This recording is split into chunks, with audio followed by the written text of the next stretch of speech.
Fatos e versões. O que vai impactar na sua vida agora no Café com Política. Aqui conosco, nos estúdios da Rádio Super, presidente da Associação Mineira de Municípios, prefeito de Coronel Fabriciano, doutor Marcos Vinícius Bizarro. Olá, prefeito, obrigado por estar aqui conosco. Bom dia, Guilherme, bom dia, Thalita, bom dia aos ouvintes aí da Rádio Super, programa Café Política. Prazer estar retornando aqui ao programa, né?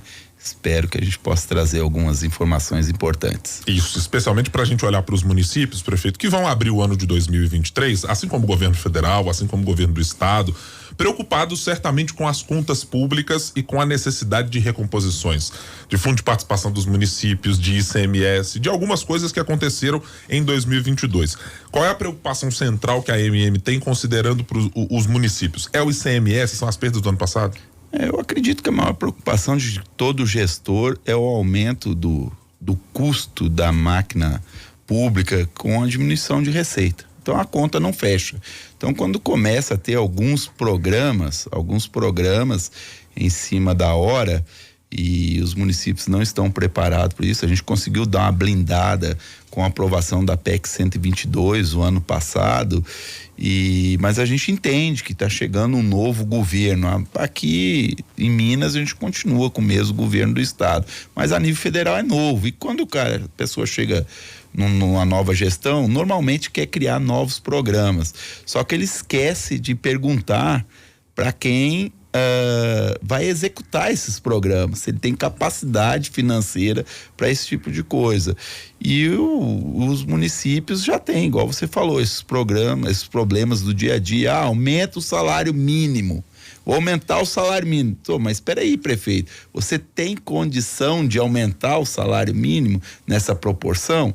Porque aumentar as coisas e não pagar é uma coisa, sobra é no dia a dia no município, né? Então, os municípios, a gente tem uma safra de gestor, eu venho falando que essa safra de gestor, dessas duas últimas gestões, ela é uma safra diferenciada, né, nas prefeituras, não só de Minas, mas do Brasil todo.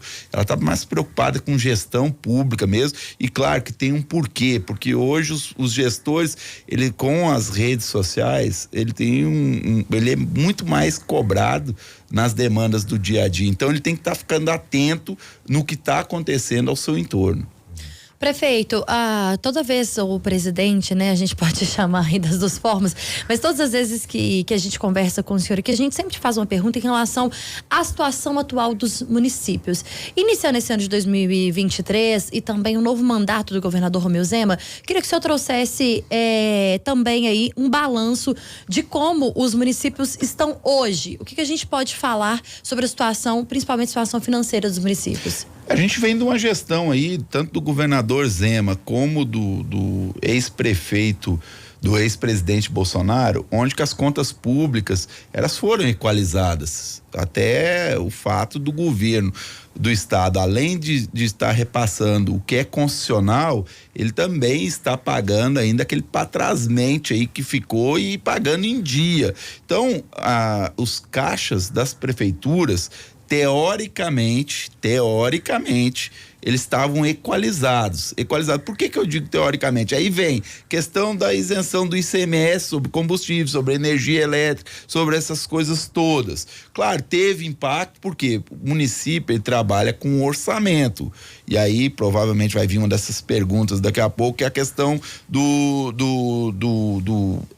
FPM, que municípios mineiros perderam aí uma cota, 85 municípios. Como que vai trabalhar isso se a gente trabalha com orçamento? Ele foi aprovado em setembro. Então, por isso que eu falo muito em teoria. Mas a turma aí aprendeu, mas volto naquela palavra de gestão. A turma aprendeu a gastar, investir, né? Não falamos em gasto na gestão pública, nós sempre estamos investindo. E investir, às vezes, até um pouco menos do que ele está recebendo, justamente por esses atropelos que acontecem aí. Eu vi você falando há pouco e até fiquei emocionado com a sua fala, Guilherme, que nós temos que cobrar a questão de ICMS, questão do imposto de renda. Ambos candidatos falaram que ia aumentar a tabela do imposto de renda de isenção. Nós temos que tomar cuidado que o fundo de participação dos municípios e o fundo de participação do estado, que é uma pequena parcela que retorna aos municípios, para você ter uma ideia, 22,5 mais ou menos que retorna para isso vem da composição do imposto de renda com o IPI. Então nós temos que tomar muito cuidado com essas atitudes. É muito fácil um presidente dizer, eu vou aumentar, tá, mas espera aí, e o impacto que vai ter lá na política pública no município? Da onde que eu vou compensar esse dinheiro que os municípios vão perder? Por isso que a PEC 122 hoje protege e blinda os municípios contra essas atitudes irresponsáveis politiqueiras. Já que o senhor adiantou uma parte da pergunta que eu ia fazer sobre FPM e sobre os 85 municípios que o senhor mencionou também, como é que a Associação Mineira pretende se posicionar nesse sentido? O senhor vai ser o capitão dessa insatisfação para conversar, seja com o governador Romeu Zema ou com o governo federal? Quem for escolhido exatamente o interlocutor para se fazer isso, se for na Casa Civil com o Rui Costa ou com quem quer que seja, como é que o senhor pretende lidar com isso? O senhor acha que tem que ser uma postura mais combativa de alguma maneira? A gente tem que entender que essa questão do FPM, ela não foi um fato político. Ela foi um fato técnico. O IBGE tinha um prazo para fazer o censo. Esse prazo se esgotou em agosto do ano passado. Eles não cumpriram o prazo. Então, eles entregaram na última hora, no apagar das luzes em Brasília, 28, um censo incompleto. O próprio presidente do IBGE fala: olha, eu estou entregando, é parcial, não está completo. Estimativa, né, é uma prefeito? Estimativa. O TCU, que ele tinha que informar a Secretaria do Tesouro Nacional, manda esses dados incompletos, penalizando municípios. Eu vou te dar um exemplo. Nós temos 85 municípios que perderam, sendo que 2 deles perderam 2 cotas. Dentro desses 2 que perderam 2 cotas é o BA, perdeu 2 cotas, sendo que o censo lá não chegou nem 50%.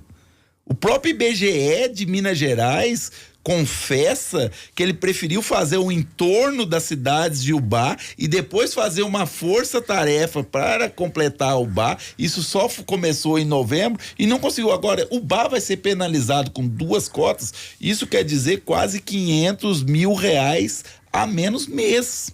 É mês. Então, nesse sentido, a gente já fez os recursos administrativos no TCU, já fizemos os recursos judiciários. Alguns municípios que justiça sabe que cada juiz tem o seu entendimento. Teve municípios que já reverteram, ganharam liminar, teve outros municípios que não reverteram. Fui ontem, conversei com a representante do IBGE do Estado de Minas Gerais e ofereci um apoio, um convênio de cooperação técnica para gerar informações para o IBGE. Hoje, os municípios, em termos de tecnologia, em termos de controle de população, eles estão anos-luz na frente do IBGE. Você teve resposta do IBGE? Existe a possibilidade, sim, e o entendimento da representante, Maria Antônia, sim, ela quer a ajuda dos municípios. Ela quer ajuda dos municípios. Hoje nós temos o cadastro, por exemplo, na atenção de saúde, nós temos o cadastro fiel da realidade. Inclusive, existe briga entre prefeitos, uma briga salutar por conquista de habitante, porque hoje ele está ganhando per capita de acordo com os indicadores que ele cumpre dentro da sua cidade. Então, os nossos dados hoje da saúde, eles são muito confiáveis. E que foi atualizado na pandemia, né? Por causa da vacina, essas coisas todas. Não tinha como eu vacinar a primeira dose em Coronel Fabriciano, em Ipatinga e em Timóteo. Eu vacinei em um lugar, então teoricamente eu sou daquela cidade. Teoricamente, porque teve pessoas que foram sim outras cidades, mas depois não pôde tomar a segunda dose na cidade de origem dele. Ele teve que continuar com a segunda dose na cidade onde ele tomou a primeira. Mas muita gente também acabou voltando para casa, né? Para casa de origem, né, presidente? Então, assim, mesmo que vacinasse em outra cidade, de certa forma, a pandemia fez com que as pessoas também retornassem. Eu considero isso aí, que é o jeitinho brasileiro, a gente entende como é que funciona, né? Mas eu considero isso aí 5%, no máximo. Mas não pode dar um disparate tão grande de números. Eu vou te contar, Fabriciano, vou dar o exemplo de Fabriciano. Nós estamos numa região metropolitana que só está crescendo. Lá, nos últimos tempos, a gente aumentou mais de 4 mil domicílios de 2017 para cá. A minha população era 110 mil habitantes lá de 2010. A minha população tem 96 mil. E aí o IBGE informa, quem estava lá na ponta, que existe 4.000 domicílios em Coronel Fabriciano que não vive ninguém. Ué, estão abandonados na região metropolitana, 4.000 domicílios. Então, quem estava responsável, ao invés de dizer, não encontrei a pessoa, não fui 2 vezes lá, não tinha ninguém. Não, ele preferiu dizer que não tinha ninguém.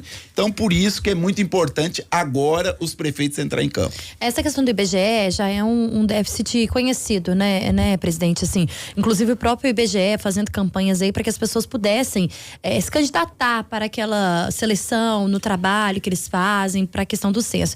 Mas o que falta na opinião do senhor? Falta a questão técnica do IBGE? Falta recursos para o próprio IBGE? Tudo que começa errado, termina errado. Não tem como começar errado e terminar certo. Nós temos que entender como que vem o censo. O censo não estava previsto para 2022. Ele vem de uma decisão judicial do STF obrigando o IBGE, mesmo sem orçamento, fazer o censo. E já quase no meio do ano. Então, começou errado a situação. Então, não ia terminar. Claro que o IBGE teve essas dificuldades de contratação, salário muito abaixo do mercado, e as pessoas realmente não tiveram interesse em trabalhar. Agora, a população, gente, aí eu não vou falar como prefeito, tá?